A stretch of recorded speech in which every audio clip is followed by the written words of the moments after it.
The sun was setting over Pine Grove's wealthy neighborhood when Officer James Cooper sat in his patrol car, watching traffic from his usual spot.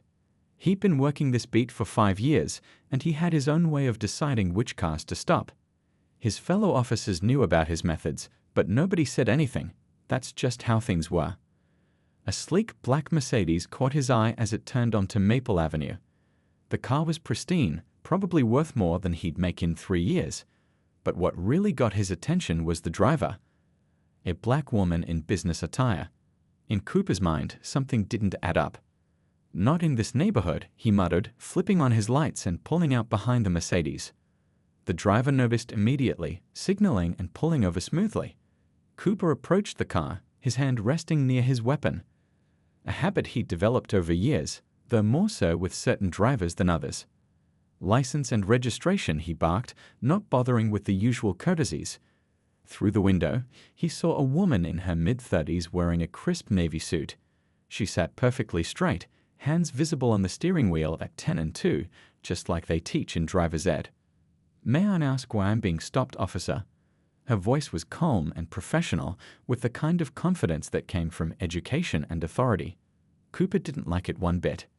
"You made an illegal turn back there," he lied. "License and registration, now." The woman nodded slowly. "I'm going to reach for my credentials in my purse," she said clearly, making sure to narrate her movements. "It's on the passenger seat." Cooper tensed as she reached over. The purse was leather, probably designer, and looked new. In his mind, that was another red flag. He'd already decided this woman's story, probably some drug money involved, maybe credit card fraud. It never occurred to him she might have earned it honestly.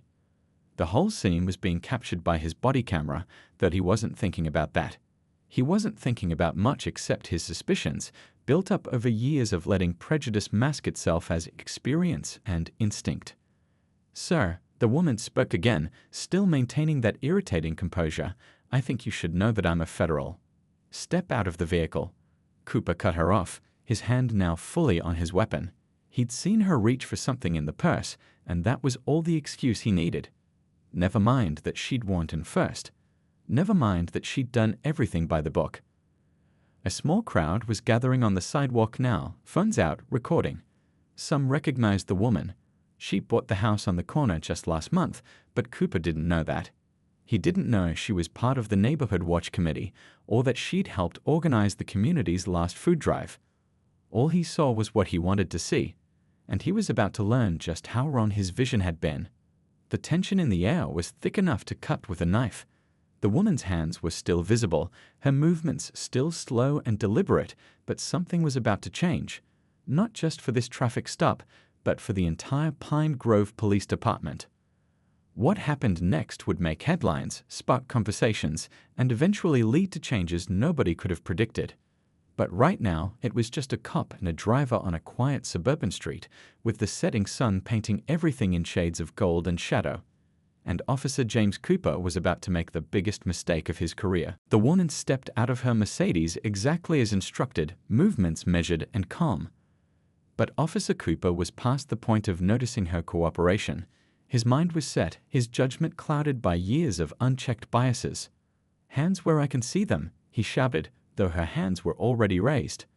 The small crowd of onlookers had grown larger, their phones recording every second. Someone whispered, "Isn't that the new neighbor?" The federal agent. The woman tried one more time. "Officer, if you'll just let me show you my credentials." "Turn around. Hands behind your back." Cooper's voice cracked with tension. He grabbed her arm roughly, spinning her to face the car. The woman didn't resist, but she didn't cower either. She maintained her dignity even as Cooper snapped the handcuffs around her wrists, tight enough to leave marks.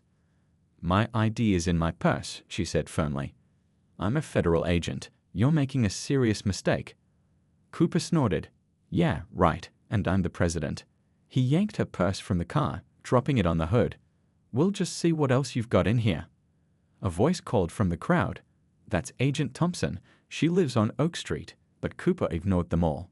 He was too busy pawing through the purse, tossing items onto the hood, a wallet, a phone, keys, and finally, a leather folder that fell open to reveal a golden badge and FBI credentials. Cooper froze. The badge caught the last rays of sunlight, making the metal gleam. Special Agent Michelle Thompson, Federal Bureau of Investigation. His stomach dropped. But instead of immediately removing the cuffs, he doubled down. This could be fake, he declared, though his voice had lost its edge. We'll verify this at the station. The crowd's murmurs turned angry. More phones appeared, recording his every move. Agent Thompson stood quietly, her silence more powerful than any protest. You have the right to remain silent, Cooper recited mechanically, leading her to his patrol car. His hands were shaking now, but his pride wouldn't let him back down. He helped her into the backseat with the same roughness as before, trying to ignore the sick feeling growing in his stomach. As he shut the door, he caught her eyes in the rearview mirror.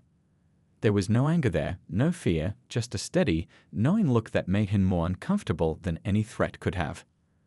The drive to the station was the longest 10 minutes of Cooper's life. Every turn of the wheel felt heavy with consequence. His radio crackled with routine traffic, but he barely heard it. All he could think about was the badge lying on his passenger seat and the woman sitting silently behind him. What he didn't know was that his dash cam was recording everything.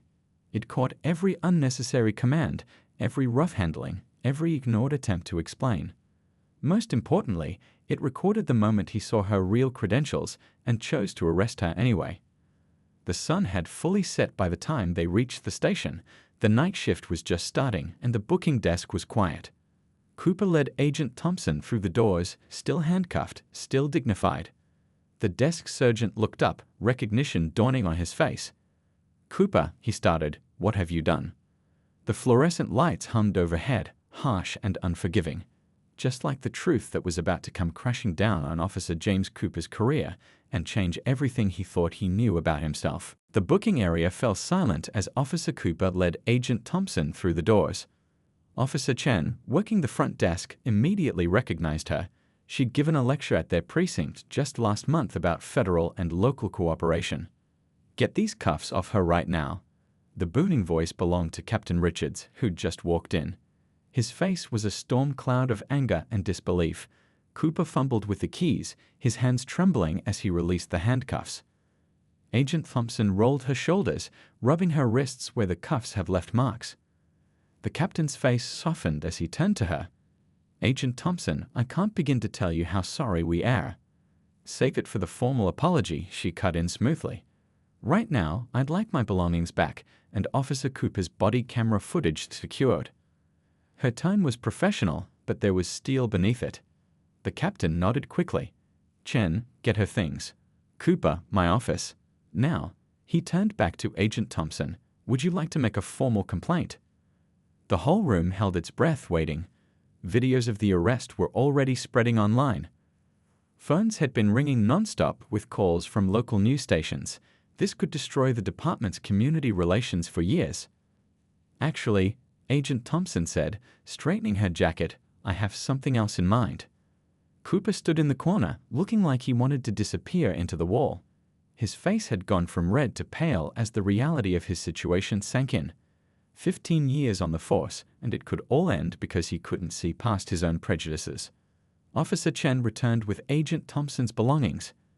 As she checked her phone, it lit up with missed calls and messages. The incident had already gone viral, but instead of looking worried, she seemed thoughtful. Captain, she said, I'd like to see your department's training records, all of them, particularly anything related to bias recognition and community relations. The captain blinked in surprise. Of course, but shouldn't we be discussing disciplinary actions first? Agent Thompson shook her head. What happened today isn't just about one officer. It's about a system that allows these incidents to keep happening. And I think I'm in a unique position to do something about it. She walked over to Cooper, who couldn't meet her eyes. Officer Cooper, tell me honestly, in all your years of training, has anyone ever made you truly understand what it feels like to be on the other side of that badge? The room was so quiet you could hear the old wall clock ticking. Cooper finally looked up, his face a mix of shame and confusion. No, ma'am, he whispered. Then that's where we'll start. She turned back to the captain. I'd like to propose a joint training initiative between the FBI and your department. Real training, not just PowerPoint presentations and sensitivity videos. something that could become a model for other departments. The captain's eyebrows shot up. This wasn't at all what he expected. You want to help us? After what just happened? Agent Thompson smiled, but it wasn't a happy smile. It was determined. Sometimes the best lessons come from our worst mistakes. Officer Cooper here just provided a perfect case study of what needs to change. She pulled out her phone, already typing. I'll have a preliminary proposal on your desk by morning. And Officer Cooper? She looked directly at him. You'll be my first student. The clock kept ticking, marking the moments of a shift that nobody in that room would ever forget. Outside, the news vans were starting to arrive, their lights flashing in the parking lot. But inside, something unexpected was taking shape, not an ending, but a beginning. The captain looked from Agent Thompson to Cooper and back again. This is not how I expected this situation to resolve. That's exactly the point, Agent Thompson replied. Sometimes the best solution isn't the obvious one. Sometimes it's about seeing possibilities where others see only problems. The Internal Affairs Office was buzzing with activity. Files spread across the conference table told a story nobody wanted to read. 15 years of Officer Cooper's traffic stops, arrests, and civilian complaints.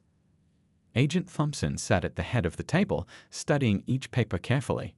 The pattern is clear, she said to Lieutenant Baker from Internal Affairs. Look at these numbers. She pointed to a chart showing Cooper's traffic stops. Over 70% involved minority drivers in a city where minorities made up less than 30% of the population. But Agent Thompson wasn't just looking at numbers. She'd spent the last week digging deeper, talking to people in the community. Each conversation revealed another piece of the puzzle. Tell me about his training record, she asked, flipping through another file. Lieutenant Baker pulled out a thick folder. Top of his class at the academy, Baker read. Regular firearms qualifications, all passed. Attended required diversity training. He paused, frowning. Though it looks like he was on his phone most of the time, according to his instructor's notes. Agent Thompson nodded, making notes on her tablet. She'd been expecting this. The old approach to bias training clearly wasn't working, but to fix it, she needed to understand why. She'd visited Cooper's old neighborhood, talked to his former partners. The picture that emerged was complicated. Cooper's father had been a cop too, old school through and through. He passed down not just his badge, but his biases too. Have you seen his performance reviews? Baker asked, sliding another folder her way. Yes, and that's part of the problem, Agent Thompson replied. Look at these comments from his supervisors. She read aloud. Shows great instinct. Knows his beat. Good at spotting trouble before it starts. She looked up. They were praising his profiling without calling it what it was. The investigation wasn't just about Cooper anymore. It had grown into something bigger. A deep dive into how prejudices get passed down through generations of officers, how good instincts can be code for bias, and how the system itself sometimes reinforces these problems. Agent Thompson pulled up the footage from her own arrest on her laptop. She'd watched it dozens of times now, not with anger, but with the eye of someone looking for teaching points. See here, she pointed to the screen. Watch his body language change the moment he sees me. Before I said a word, before I moved, he'd already decided who and what I was. Lieutenant Baker shifted uncomfortably. We've all done it, haven't we? Made split-second judgments. Exactly, Agent Thompson said. That's why this program needs to be different. We're not just going to tell officers their biases are wrong. We're going to show them how these biases form, how they work, and most importantly, how they hurt both the community and the officers themselves. She started laying out papers in a new order, creating a timeline. Cooper's childhood in a segregated neighborhood, his father's influence, his early years on the force, the gradual hardening of his attitudes. We're not just investigating a bad arrest, she explained. We're mapping out how good people can end up making terrible decisions and how we can break that cycle. The wall of the conference room was now covered with photos, documents, and sticky notes, a visual representation of how bias grows and spreads through a police department. It wasn't pretty, but it was honest. You know, Baker said slowly, some officers won't like this. They'll say we're attacking police culture. Agent Thompson stood back, looking at their work. We're not attacking culture, she said firmly. We're trying to save it, because if we don't fix this now, we'll lose the trust of our communities forever." She picked up the body camera footage again. This isn't just about punishing one officer. It's about understanding why he did what he did and making sure it doesn't happen again. Not here, not anywhere. The investigation was almost complete, but in many ways it was just the beginning. The real work, the hard work of changing minds and hearts, was still to come. The conference room at the police academy looked different today. Instead of rows of chairs facing forward, they were arranged in a circle. Agent Thompson stood by the whiteboard, watching as officers filed in. Officer Cooper sat stiffly in his chair, looking like he'd rather be anywhere else. "This isn't your typical training," Agent Thompson began, her voice firm but friendly. "We're not here to point fingers or make anyone feel guilty. We're here to understand each other." She pressed a button, and body camera footage filled the screen, her own arrest. Several officers shifted uncomfortably in their seats. Cooper stared at his hands. "Let's start with a simple question," she said, pausing the video. "What do you see here?" The room was quiet. Finally, a young officer spoke up. "I see a traffic stop gone wrong." "Deeper," Agent Thompson encouraged. "What else?" "I see fear," another officer offered. "Not from you, from Cooper. He was scared, wasn't he?" Cooper's head snapped up. He opened his mouth to protest, then closed it slowly. For the first time, he was seeing himself through others' eyes. Agent Thompson nodded. "Fear is where it often starts. Fear of the unknown, fear of what we don't understand. But here's the thing, that fear, it's learned. And what's learned can be unlearned." She clicked to another slide. Statistics on traffic stops, arrests, and community trust. These numbers tell a story, but behind every number is a person. A mother, a father, a child, someone who just wants to get home safely. The training continued all day. They watched more videos, not just of bad arrests, but of good police work too. They heard from community members who'd experienced profiling. Most importantly, they talked, really talked, about their fears, their assumptions, their experiences. During the lunch break, Cooper sat alone until Agent Thompson joined him. "How are you holding up?" she asked. He stared at his untouched sandwich. "I keep thinking about my dad," he said quietly. "He was a cop too. He taught me everything I know about policing, but maybe some of what he taught me was wrong." Agent Thompson listened as Cooper talked about growing up, about the stories his father told, about the way he'd learned to see the world in terms of us and them. "The hardest part of change," she said gently, "is admitting we need to change in the first place. You're already doing that." The afternoon session focused on practical scenarios. Officers took turns playing different roles: the officer, the civilian, the witness. Each scenario was designed to challenge their assumptions, to make them think differently about every interaction. "Remember," Agent Thompson said as they worked through a traffic stop scenario, "every time you approach a car, you're not just enforcing the law. You're building, or breaking, trust with your community." By the end of the day, something had shifted in the room. The defensiveness was gone, replaced by thoughtful questions and honest discussion. Even Cooper was participating, sharing insights from his own mistakes. "This is just the beginning," Agent Thompson announced as they wrapped up. "Real change takes time. But it starts with days like today, with conversations like these." She handed out evaluation forms, but they weren't the usual multiple-choice questions. Instead, they asked officers to write about their own experiences, their own biases, their own hopes for change. As the room emptied, Cooper lingered. "Agent Thompson," he said hesitantly, "I've been thinking, maybe I could help with the next training? Share my story?" She smiled. "That's exactly what I was hoping you'd say."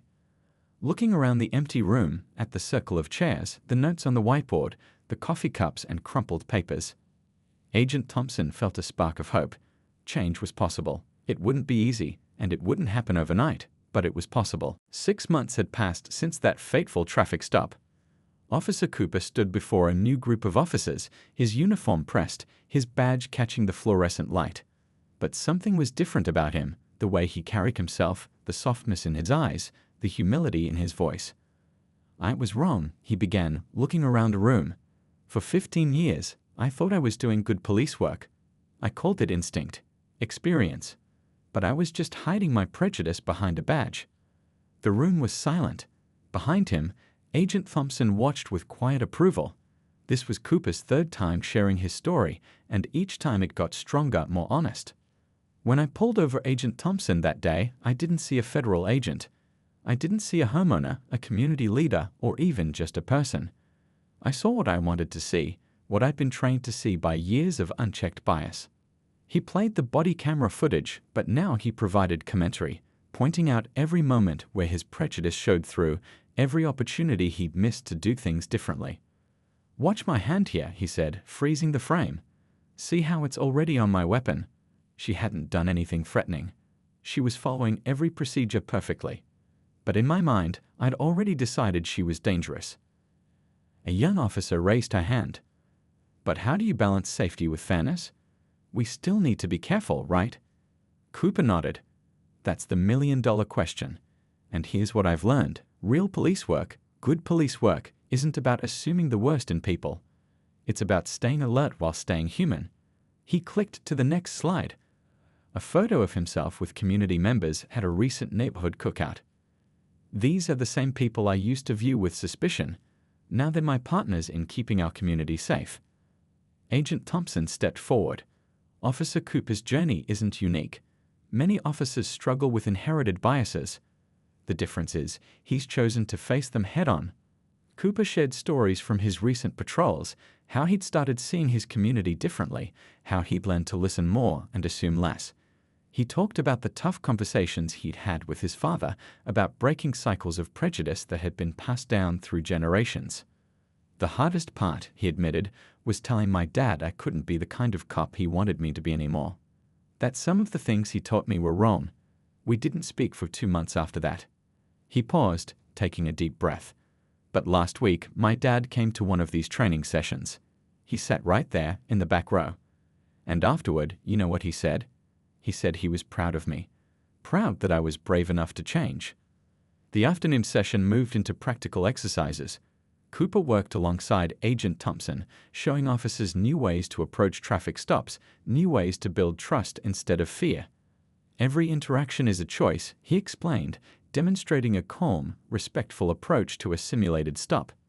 "We can choose to escalate or de-escalate. We can choose to see threats or see humanity. The choice is always ours." As the training wrapped up, officers gathered around Cooper, asking questions, sharing their own struggles and doubts. He listened to each one, no longer the defensive, angry officer he'd been 6 months ago.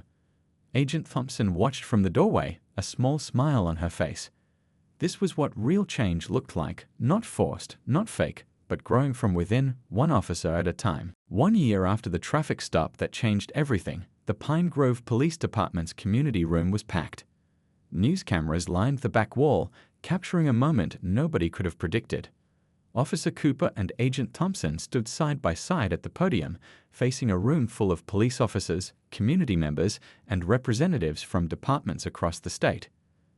The signs behind them read, "Community First Policing Initiative, 1-year anniversary." "When I arrested Agent Thompson that day," Cooper began, his voice steady, "I thought I was losing everything. My career, my reputation, my father's respect. Instead, I found something I never knew I was missing. A real understanding of what it means to protect and serve everyone." He gestured to the statistics on the screen behind him. Traffic stop complaints down 60%. Use of force incidents reduced by 45%. Community satisfaction up by 70%. But the numbers weren't the whole story. "Look around this room," Agent Thompson added, stepping forward. A year ago, these conversations weren't happening. Officers and community members sat on opposite sides, divided by fear and mistrust. Now, we're planning neighborhood events together, solving problems together, building trust together. The program they'd built had grown beyond anyone's expectations. What started as a response to one officer's mistake had become a model for departments nationwide. Teams from major cities were flying in to learn their methods. But the real change, Cooper continued, happens one interaction at a time. He played a recent dash cam video, showing himself handling a traffic stop with patience, respect, and genuine concern for the driver's well-being. The difference from a year ago was striking. A community member stood up to share her story. 6 months ago, my teenage son was pulled over by Officer Cooper. Instead of fear, he came home talking about how the officer treated him like a person, explained everything clearly, and even gave him tips about a broken taillight. Cooper's father sat in the front row, retired police badge still pinned to his jacket. His eyes were wet as he watched his son describe their journey together, how they'd learned to question old ways of thinking, how they'd grown closer by being honest about their mistakes. This isn't just about changing policies, Agent Thompson explained. It's about changing hearts. And that starts with being brave enough to admit when we're wrong and humble enough to learn from our mistakes. They unveiled their next phase, expanding the program to include school resource officers, creating youth advisory boards, and building a mentorship program between veteran and rookie officers focused on community-centered policing. As the formal presentation ended, people didn't rush to leave. They stayed, talking in small groups, sharing stories, making plans. Officer Cooper moved through the crowd, stopping to chat with community members who'd once viewed him with suspicion but now greeted him warmly. Agent Thompson watched from the side, remembering that tense evening a year ago. Sometimes, she said to a reporter, the worst moments can lead to the best changes if we're willing to learn from them. The sun was setting outside, painting the sky in shades of pink and gold, just like that evening a year ago. But this time, instead of tension and fear, the air was filled with hope and possibility. Ready for tomorrow's training session? Agent Thompson asked Cooper as they packed up their materials. He smiled, looking around the room one last time. You know what? I am. Because now I understand. Every day is a chance to make things right, to be better than we were yesterday. The cameras were gone, the room nearly empty, but the work would continue. Not because it was mandated, not because it was required, but because they'd all seen what was possible when people chose to change.